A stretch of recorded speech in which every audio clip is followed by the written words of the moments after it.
Qual o limite da autoridade de um chefe? Quando uma cobrança profissional se torna um caso de justiça. Esse assunto para o procurador-chefe adjunto do Ministério Público do Trabalho, Rogério Fleischmann, que está aqui com a gente hoje.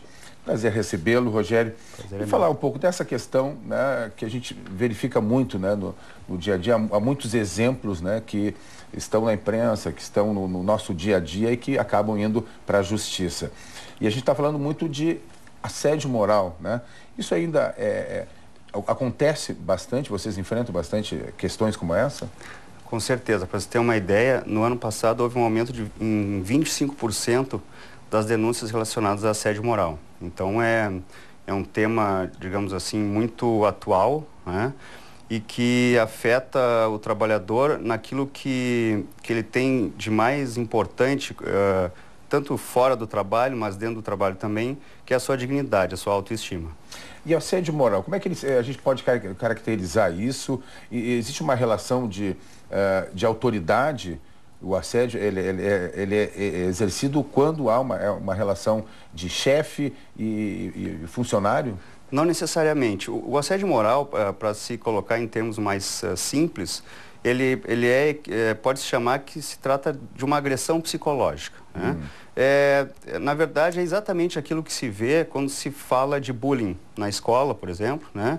É o equivalente... Sim, a versão para a relação do mercado de trabalho.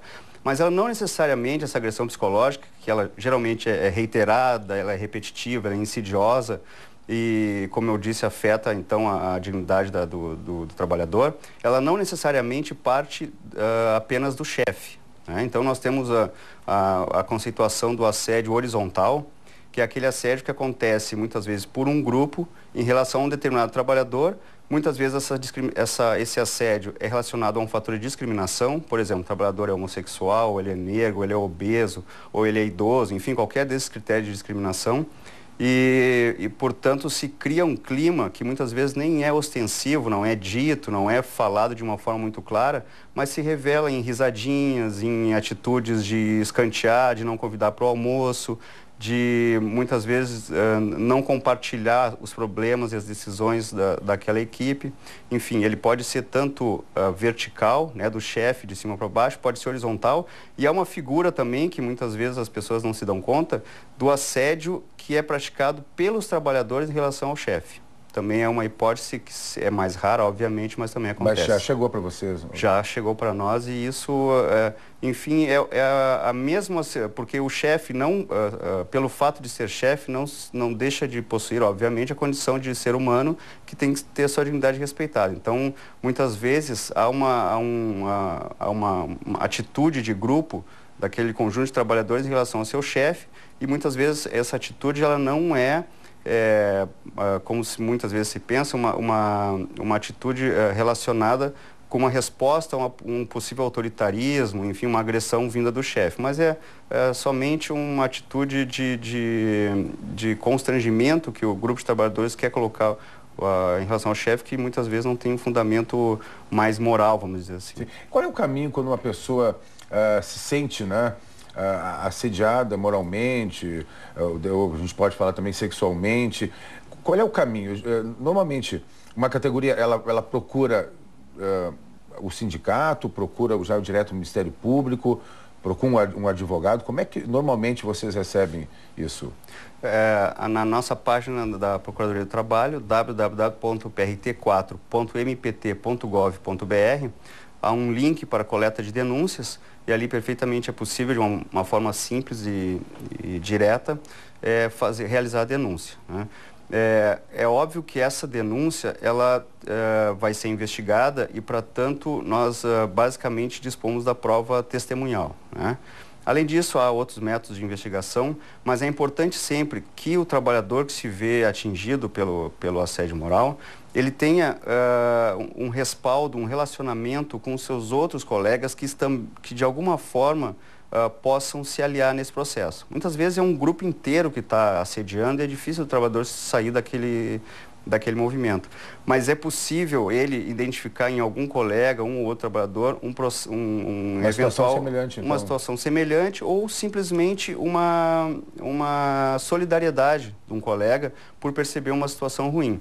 É importante chamar a atenção para um aspecto da nossa sociedade atual, que é a liberdade e a transparência que se observa no mundo das redes sociais. Né? Então, quer dizer, essa liberdade, essa transparência, essa possibilidade de dizer o que se pensa, enfim, e de se mostrar na maneira como se é, não deixa de existir quando a pessoa entra dentro da empresa.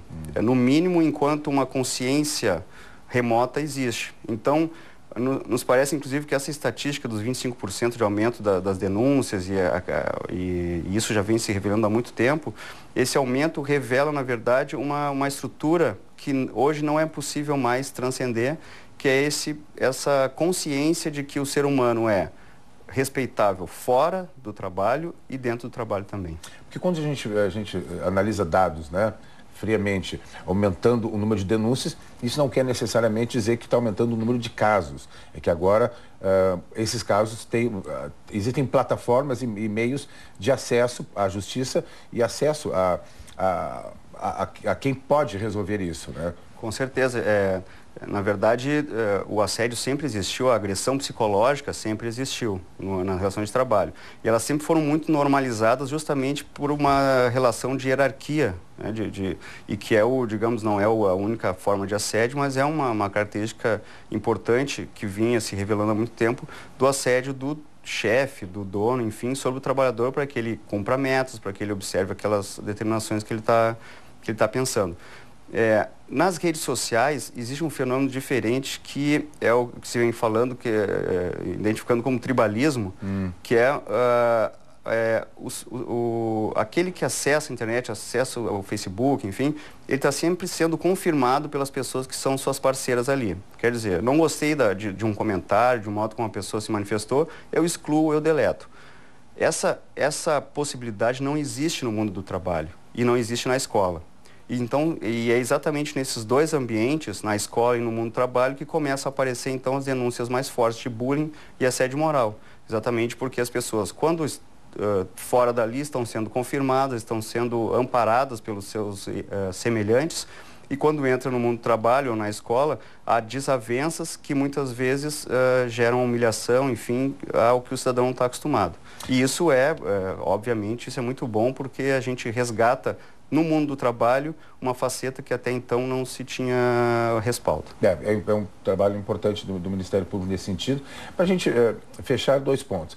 Para a denúncia, então, tem lá no site, né, do Ministério Público do Trabalho, tem uma forma de... E isso fica com total privacidade. Essa denúncia é investigada através do Ministério Público. No www, repetindo então, né, www.prt4.mpt.gov.br, há um link de coleta de denúncias. A denúncia é feita e se há a intenção de que haja sigilo, há lá um espaço que se solicita sigilo.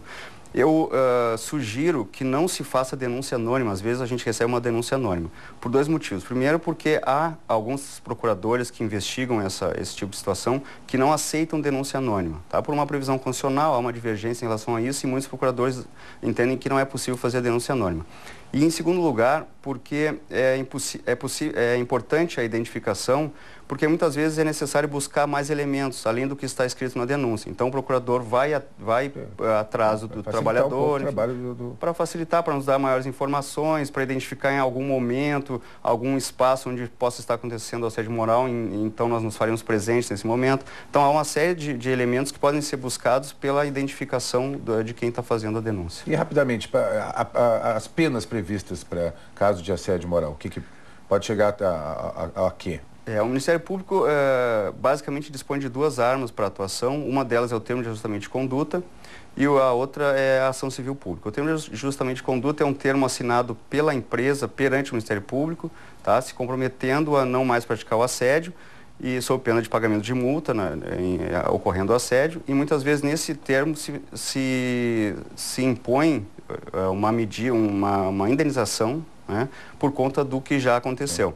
Muitas vezes essa indenização é revertida para campanhas na mídia, então muitas vezes já se viu na mídia campanha identificando o Ministério Público do Trabalho justamente em reversão desses valores que vêm do termo de ajustamento de conduta. E a ação civil pública é outra medida, então... É mais grave, no caso. Porque ela é ajuizada perante a Justiça do Trabalho, né? E ela, basicamente, com a mesma estrutura, se pede que a empresa não pratique mais assédio moral, eventualmente até implante algumas medidas organizacionais para ter canais de denúncia dentro da própria empresa, e também, normalmente, se pede a indenização pelo dano coletivo. Sim, tem que mostrar que está fazendo alguma coisa, né, para que isso não volte a acontecer. Te agradeço, então, pelas informações, né, nesse dia do trabalho, do trabalhador, né, que são questões importantes, e eu conversei agora com o procurador-chefe adjunto do Ministério Público do Trabalho, Rogério Fleischmann, que esteve aqui participando desta edição do Espaço Público.